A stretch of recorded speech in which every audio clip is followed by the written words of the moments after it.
Hey, it's Mika. You may notice a sudden shift in the audio about 2 minutes into the story. I recorded this video quite a while ago, and unfortunately the first part got corrupted. Also, if you're interested in the full color illustration for this video, as well as any of my other art, check out my Twitter at Pt.1. That's still funny.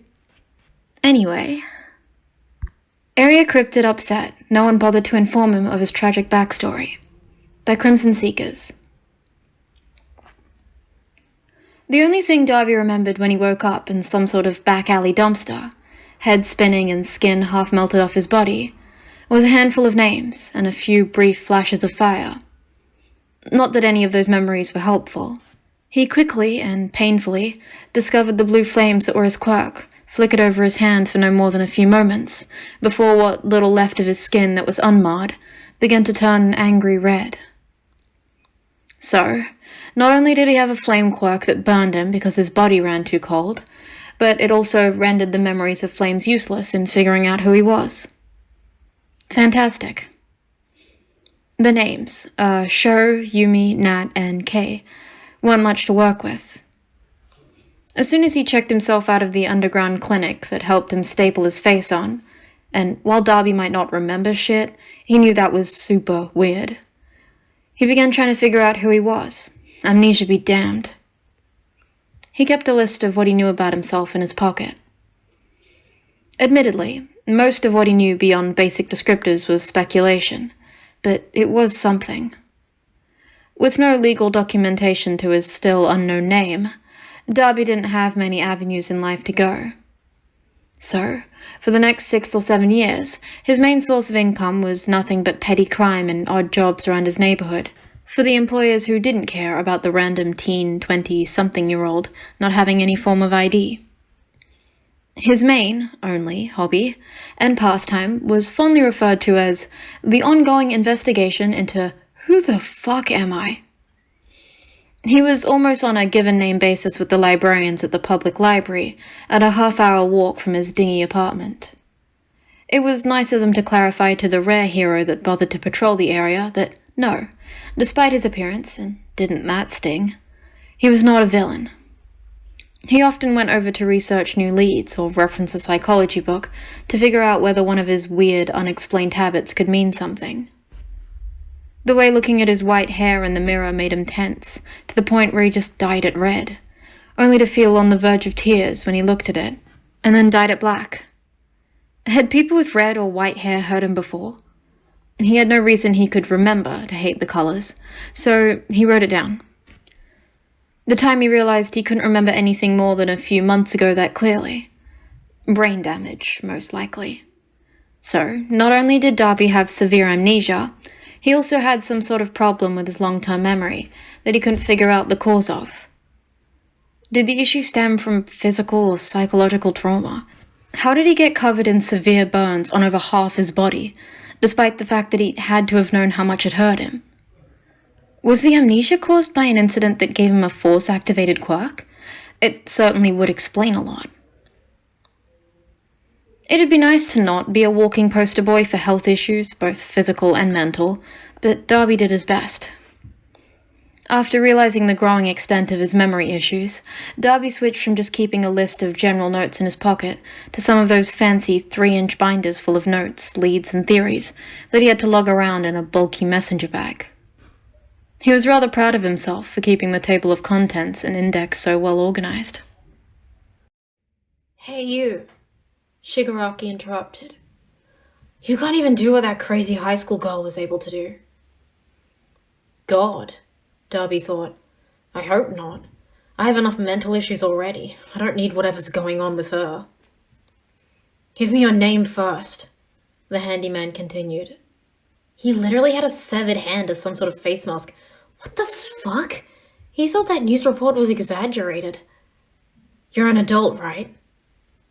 I currently go by Dabi, he answered, smoothly stepping around the question of his age after years of experience because, fuck, he probably was. He looked like an adult, but it's not like he had facial hair or anything to judge off because he wasn't growing any of that anytime soon. What if he had just been a really tall 10-year-old? He could barely remember what he was doing in February, but he was pretty sure he was at the end of puberty when he washed up on the streets. But he might be remembering wrong. Oh, fuck. That's not what I want to know, Shigaraki snapped, uncaring and unaware of Dabi's panicking internal monologue. It was times like this that he was glad his face was fucked up. It was easy to school your expression when it hurt to change to begin with. What's your real name? And isn't that the million-dollar question? I'll tell you when it's time, Dabi said instead. Anyway, he continued, ready to move on from the question, I will carry out the hero killer's will. That changed the topic of conversation pretty effectively. Apparently, becoming one of Japan's most wanted villains was an excellent way to get the entire internet and theorizing your real identity as well, Dabi was thrilled to discover. He couldn't figure out why he hadn't thought of it sooner. 7 years of chasing leads and hacking databases to no avail, and he'd absolutely run out of ideas. The internet, on the other hand, was an endless pool of new theories. Ever since joining the League of Villains, Dabi had been enjoying something of a lifestyle boost. Now, it wasn't all comfort, but say what you would about All for One getting captured, the man left bank behind. Dabi now had a laptop of his own to do his research on, which was mostly a relief due to the fact that he kept popping staples in his wrist when he took notes by hand. Most of his days were spent in the corner of their hideout, dutifully ignoring whatever antics the rest of the League managed to get themselves into each day. His heart went out for Kurogiri every time he saw the man glance consideringly towards the hard alcohol. The government has been known to cover up unethical experiments in the past, especially ones including children.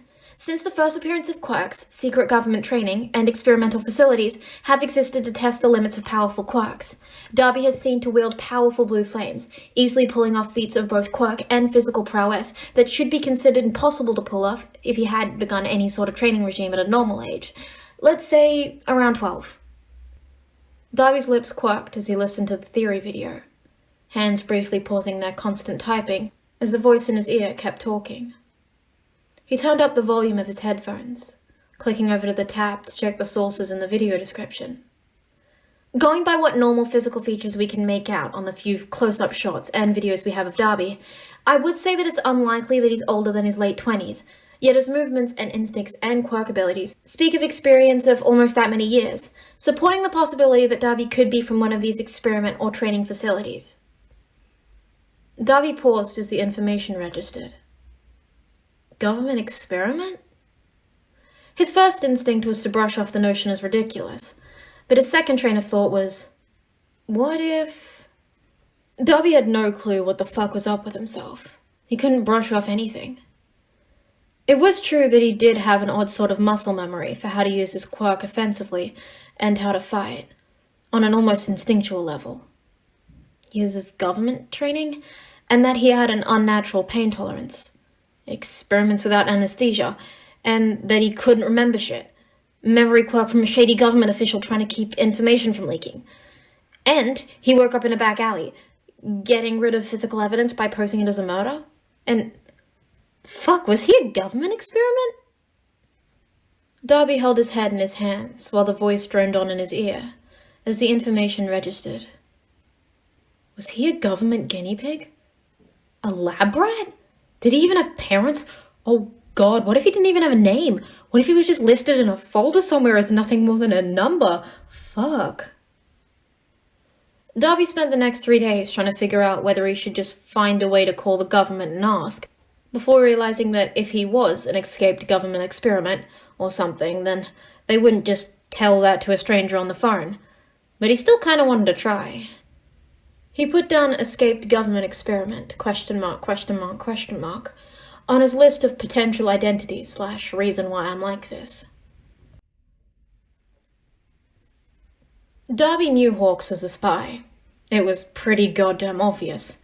The hero wasn't subtle. He asked too many probing questions about the rest of the League members, and seemed a little too willing to do whatever Dabi asked of him, and a little too casual and friendly. Dabi couldn't explain why the way Hawks acted twisted something in his gut, but it seemed fake and wrong, and he couldn't figure out why. For a bird, Hawks was a pretty obvious mole. But, Dabi reasoned, a mole that he could use. It was easy enough to reason that Hawks' purpose was to figure out information on the members of the League, identities, histories, and psych profiles. Dabi felt relatively few qualms about letting Hawks weasel information out of him. It wasn't anything you couldn't find on the internet or in a police database. No. The reason Dabi continued to encourage Hawks' probing behavior was because Hawks was smart and had the resources to conduct an investigation into who Dabi could be that the fire user himself could only dream of. You didn't get to be the number 2 hero at 22 years of age just by running around and stopping crime. No. Hawks' agency was well known for its investigative prowess, and that was precisely what Dabi was betting on. He let Hawks into the League, hoping the extended exposure would help Hawks figure out who he was, because, god damn it, he was getting desperate. It didn't take long at all for those conversations about Dabi specifically to come up in their meetings. "You ever seen those conspiracy theories about you?" Hawks asked casually one evening. Dabi gave an amused huff. "Practically all I watch. Not gonna lie, I like 'em. Any of them, right?" Dabi smirked and shrugged, and Hawks gave a good-natured chuckle in response, not realizing that Dabi was quite literal in the implied meaning of, "I have no fucking idea." "You seen the one the hero kids made about you?" "The what?" Dabi asked, glancing at him. Hawks looked over and gave him an amused grin. "I'm pretty sure you're aware of Class 1A, the one you guys attack like every other week. Don't lump me in with Handy McFuckface obsessions. It's insulting." Yeah, whatever helps you sleep at night." Dabi flicked a small burst of flame at the hero in retaliation, who simply smirked and ducked out of the way as he continued talking. "Todoroki Shoto and Kaminari Denki started a conspiracy theory channel together, and they made a video about you being the Zodiac Killer." Dabi had to stop and think about it for a second. Isn't the Zodiac Killer some American serial killer from, like, the pre-Quirk era? Dude had to have died centuries ago, unless he had some sort of longevity quirk from before the first registered quirk, and your quirk is blue flames, I'm pretty sure. That aside, they think I'm the hero killer? Yeah. Dabi paused, staring at Hawks through narrowed eyes. "Show me." Hawks beamed and whipped out his phone, taking no more than a few moments to pull out the video and hold it between himself and Dabi, who leaned over to watch the screen. There was something about the Todoroki kid that just tugged at something in the back of his head, but he brushed it off easy enough. Probably the hair. He remembered the notes he had on the shit reactions he had to his own when it was those colors. The tug in his mind was quickly forgotten when Todoroki and Kaminari started pulling up all their evidence on a corkboard, using honest-to-God red yarn to connect all their points together, and holy shit, they had a point. Fuck.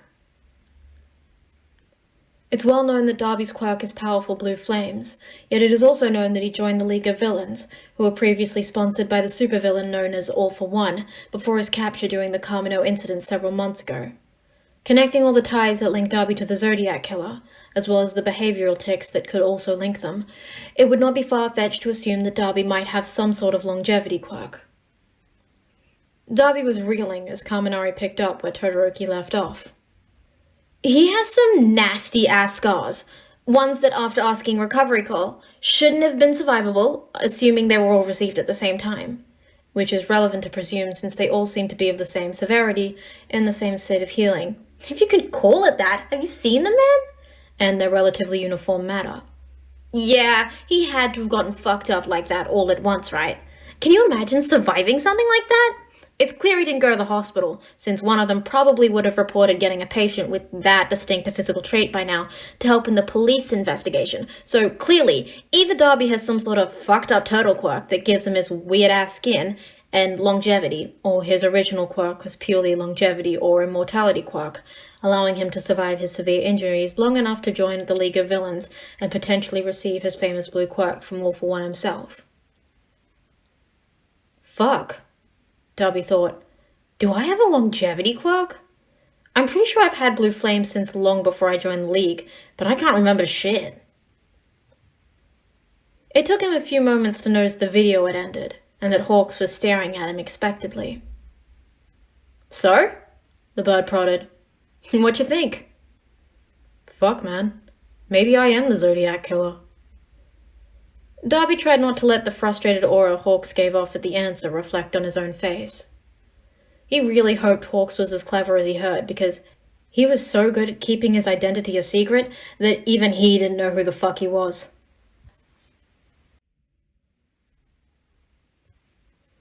Dabi was at the end of his fucking rope. He'd hoped that after almost half a year of being a high-profile villain, someone would have figured it out, and don't get him wrong, a few of them had some pretty convincing evidence.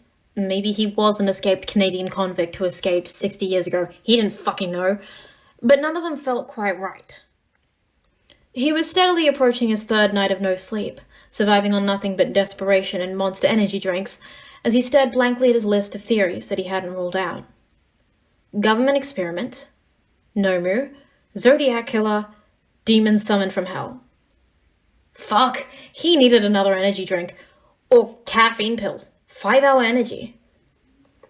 He stomped into the main room of the base, barely managing to catch himself on the edge of a table when he tripped over his own feet and fucking ow! He was gonna have to redo that staple in the morning. Dabi looked up and made eye contact with Shigaraki, who had likely looked over at the sudden noise. They stared at each other, and it took almost a full 10 seconds for Dabi's sluggish mind to realize that he was the one who usually looked away first, and he was about to when a thought lodged in his mind. Dabi would probably be able to confirm or deny the Nomu theory at the very least.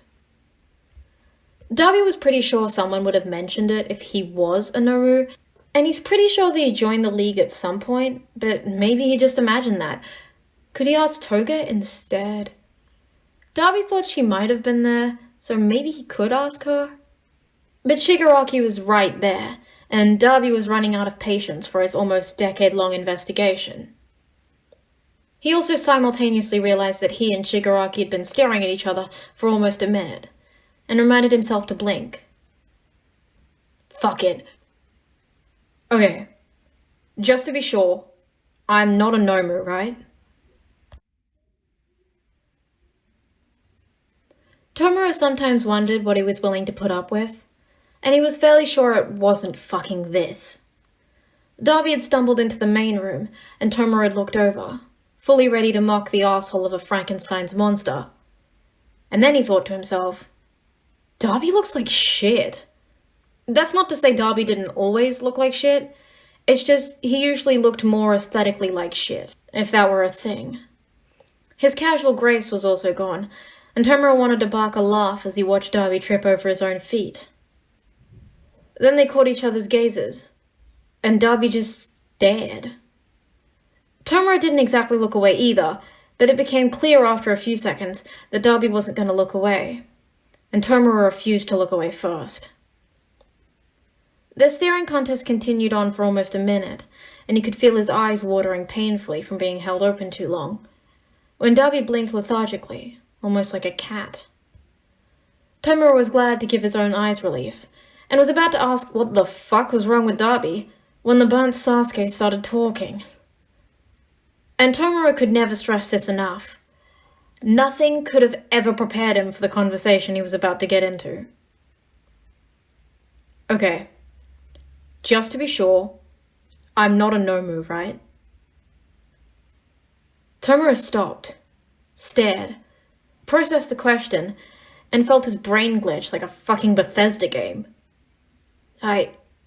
He cut himself off, trying to figure out if Dabi was fucking with him or not, and looking at the man, Tomura felt frustration when he couldn't tell. What the fuck? No, I'm pretty sure you're not. Why the fuck are you asking me? And at that question, Dabi let out an exhausted sigh as he began to cross the room, and it was probably the most expressive sound Tomura had ever heard from him. Throwing himself down on the other side of the coffee table, picking up a sluggishly bleeding staple from his own ankle as he sat down, and looked at Tomura tiredly. I've tried figuring this all out on my own, but I fucking give up, he grumbled, before continuing. Alright, All cards on the table here, Dabi says, holding his hands up in a show of peace, as Tomura raises an irritated eyebrow. My memory's pretty fucked up. And in hindsight, not leaving when Dabi said that was probably when Tomura passed the point of no return. Probably has something to do with all the burns, plus the heat stroke, which I assume must have happened at some point.